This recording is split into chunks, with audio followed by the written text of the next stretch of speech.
2% to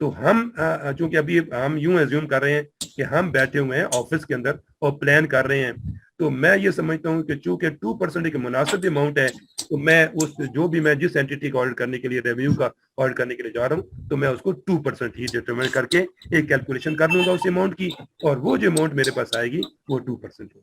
ٹھیک ہو گیا جی؟ یہاں تک بات سمجھ آتی بیٹے؟ جی سر. اچھا, اب آگے چلتے ہیں. اب یعنی ہمیں ٹوٹل ایکسپینڈیچر کی, ٹوٹل ریونیو کی اور پری ٹیکس انکم کی 3 باتوں کی ہمیں سمجھ آ گئی. اب چوتھی بات کی ہم بات کر لیتے ہیں. اگر ایکویٹی کہیں پہ آ جاتی ہے, اور عام طور پر پبلک سیکٹر میں تو ایکویٹی کی ایسی بات نہیں ہوتی, لیکن عام طور پر اگر آ جائے, کوشچن میں اگر آ جائے, تو آپ نے اس کو 1% سجیسٹ کی جاتی ہے. ایکویٹی کے حوالے سے اگر آپ کو کیلکولیشن کے لیے کچھ کہا جائے تو آپ نے 1% سے اوپر نہیں جانا, 1% سے نیچے نہیں جانا. وہاں پہ یہ ایک اپروپریٹ میتھڈ ہوتا ہے کہ آپ اس کو 5% ہی رکھیں. This method would be appropriate only for entities following full accrual accounting. Accrual accounting جہاں پہ ہو رہی ہوتی ہے, آپ کو پتہ ہے نا, ابھی ایکروول اکاؤنٹنگ ایک اپنا سسٹم ہوتا ہے جہاں ایسی اینٹیز, کیونکہ گورنمنٹ کی تمام اینٹیز تو ایکروول اکاؤنٹنگ نہیں کر رہی ہیں, کوئی ایسی اٹانومس باڈی ہو سکتی ہے گورنمنٹ کے اندر کہ جہاں پہ ایکروول اکاؤنٹنگ اگر وہ پرفارم کر رہے ہیں, اور تو پھر آپ اس کو اس کی ایکویٹی میں جب آپ وہاں پہ جا کے کرنا چاہیں گے اس کا آڈٹ, اور اس کے آڈٹ کے حوالے سے آپ صرف 1% آف دی ٹوٹل ایکویٹی کا جو ہوگا اس کو آپ مٹیریلٹی کنسیڈر کریں گے. اسی طرح ریسیویبلس ہیں یا سٹاکس ہیں یا فکس ایسٹس ہیں, تو ان سب کے لیے ہم 1% ہی ڈیٹرمن کریں گے. Without these assets, the entity would most likely be in an accumulated deficit position, and the equity amount might not be meaningful to the users. اگر کوئی چیز ظاہر ہے پھر ایکویٹی کی اماؤنٹ تو زیادہ نہیں رہے گی, اگر وہ ڈیفیسٹ میں چیزیں جا رہی ہیں تو پھر تو ڈیفیسٹ کو ہم اپنے ذہن میں رکھیں گے. اگر ایسیٹس کے حوالے سے یا فکس ایسٹ کے حوالے سے, اسٹاک کے حوالے سے کہیں پہ کوئی پرابلم آ رہا ہے تو ڈیفیسٹ میں جا رہی ہے وہ اینٹی, تو پھر تو اصل زیادہ بہتر ہوتا ہے کہ پھر ڈیفیسٹ کی جو اماؤنٹ ہے that should be taken as materiality. لیکن اگر ایسی بات نہیں ہے اور وہ اینٹی جس کا ہم آرڈر کرنے کے لیے جا رہے ہیں اس کی ایکویٹی وہ ڈیفیسٹ میں نہیں جا رہی اور وہ سرپلس میں جا رہی ہے یا ایسی پوزیشن میں بہتر ہے اس کی, تو پھر ہم ایکویٹی کی جو 1% of the equity will be taken as materiality. Next کی جو بات یہ ہے پرسنٹیج آف ایسٹس. اس میں بھی یوزلی جو سجیسٹ کیا گیا ہے نا, انٹرنیشنلی جو بات سجیسٹ کی گئی ہے وہ کہتی ہے کہ اگر آپ ایسٹس کا آڈٹ کرنا چاہتے ہیں تو اس کے لیے مٹیریلٹی آپ 0.5% جو ہے یہ رکھیں, صرف ایسٹس کا اگر آپ آڈٹ کرنا چاہتے ہیں تو which achieves the same materiality amount as the amount in percentage of equity if the debt to equity ratio is 1:1. اگر ایسی یعنی ڈیٹ ٹو ایکویٹی ریشو جب آ رہی ہوتی ہے 1:1 آ رہی ہوتی ہے, تو اس صورت میں جو ہم مٹیریلٹی کی پرسنٹیج ایسٹس کا اگر آڈٹ ہم کرنے کے لیے صرف کر رہے ہوتے ہیں تو وہ صرف 0.5%, نہ اس سے اوپر نیچے نہیں جایا جاتا, یہ عام طور پر ہوتی ہے. لیکن پبلک سیکٹر میں عام طور پر ایسٹس کو سیپریٹلی آڈٹ نہیں کیا جاتا. عام طور پر یہ ہے کہ اگر ایسی کوئی اینٹی ہے جہاں پہ ایسٹس کو اس طرح سے ریکارڈ مینٹین کیا جا رہا ہے اور وہ ڈیٹ بھی دے رہی ہے, اور پھر ہم وہاں پہ جب ہم کیلکولیشن کریں گے اس وقت اس فائنینشیل اسٹیٹمنٹ کو مد نظر رکھتے ہوئے تو پھر ہم اس کی 0.5% ہی لیں گے. یہ بات ہوگی. اسی طرح آخری جو بات اس میں آ رہی ہے وہ یہ کہ پرسنٹیج آف اینوئل سرپلس اور ڈیفیسٹ. اگر کسی اینٹی کا مارٹ کریں جو پبلک سیکٹر اینٹیز ہیں, the most often quoted amount in the media is the annual surplus or deficit. It would therefore seem logical to base materiality on a percentage of the entity's annual surplus or deficit. اب آپ اگر ایسی صورتحال کسی جگہ پہ آ جاتی ہے کسی اینٹی کے بارے میں جو پبلک سیکٹر کی اینٹی ہے اور وہ وہاں پہ سرپلس آ جاتا ہے ان کا اینول یا ڈیفیسٹ میں آتا ہے, تو پھر ان کیس آف ڈیفیسٹ پھر اس کی جو پرسنٹیج ہوگی کوئی ایک ڈیٹرمن کر کے آپ اس کو لے لی جاتی ہے. اس کو پھر کوئی ایک اماؤنٹ جو ہوگی ڈیفیسٹ کی ہوگی یا اینول سرپلس کی ہوگی اس اماؤنٹ کو ہم اپنے سامنے رکھ لیتے ہیں, اس کی ایک پرسنٹیج پہ ڈیٹرمن کر لی جاتی ہے کوئی بھی, اس کے مطابق پھر ہم اس کی کیلکولیشن کر لیتے ہیں. تو یہ عام طور پر یہ ایک یعنی انہوں نے اصل میں کوشش یہ کی گئی ہے کہ آڈیٹر کو تمام قسم کی جو ایریاز ہو سکتے ہیں ان کے لیے مٹیریلٹی کو ڈیٹرمن کرنے کے لیے کچھ گائیڈ لائنز بتا دی جائیں کہ جس چیز کو آپ بیس اماؤنٹ کنسیڈر کریں گے اس کی کتنے % آپ جو ہے ایز مٹیریلٹی رکھیں گے. تو یہ کچھ 6 سٹیپس تھے جو مٹیریلٹی کے حوالے سے ہم نے ڈسکس کیے ہیں اور اس کے لیے اپنے ذہن میں رکھنے. اب 2 باتیں اور بھی ذہن میں رکھتی ہیں. اور یہ جو